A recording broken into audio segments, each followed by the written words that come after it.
true end-to-end lifecycle security. So whether that is when you're first starting, creating your code, developing it, pushing it to your pipeline, or actually having your running workloads, Aqua's going to be able to help you every single step of the way.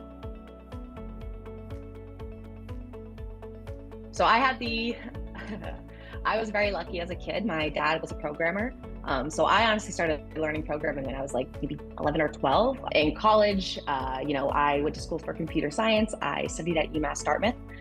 I was one of, I think, 5 or 6 graduating girls out of my 60-ish, 70-ish person class. I programmed throughout college, and I did my capstone project was with the Navy base in Rhode Island. I did a cybersecurity program for them. I did an anti-web crawler security measure, and that was kind of where I sat there and thought to myself, I really can just go directly into cybersecurity. So I knew that if I could take my technical knowledge and add that to my love of human connection and talking to people and whatnot. And I also really enjoy teaching. I used to teach programming to kids ages 6 to 18 at the coder school. One of my professors in college, she always said, look around you. If you haven't made friends yet senior year, you probably should, because odds are you might be able to get a job from someone one of these days. And that's exactly what happened, because I was at a job, I was a data analyst. I liked it, but I wasn't really utilizing my skill sets. And one of my best friends from college, he called me and he said, "Hey, there's a spot on my team." And I said, "Say less, send me the job opportunity." And I applied, and 2.5 weeks later, I was hired, and I, hit the ground running. I would say being a solution architect is almost a fancy term for a product specialist. I am one of those people where if you come to me and you're saying, I have XYZ issue in this environment, odds are either myself or one of my teammates is going to exactly know how to fix it.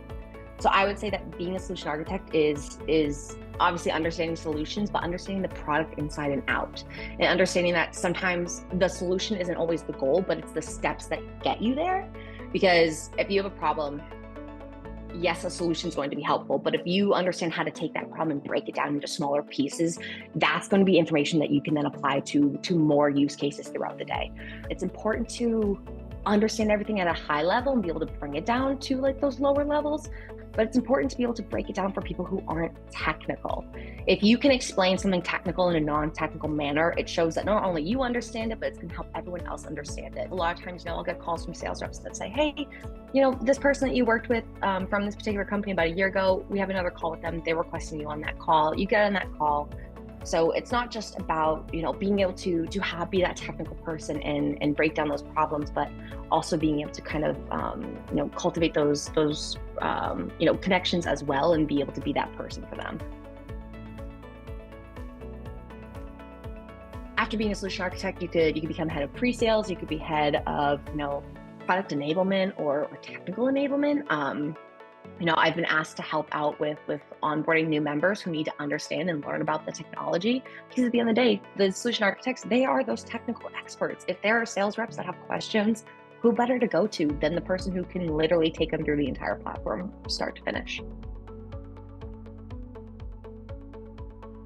If someone's trying to become a solution architect, I would recommend certifications, whether that be just like standard Kubernetes ones or cybersecurity ones in general.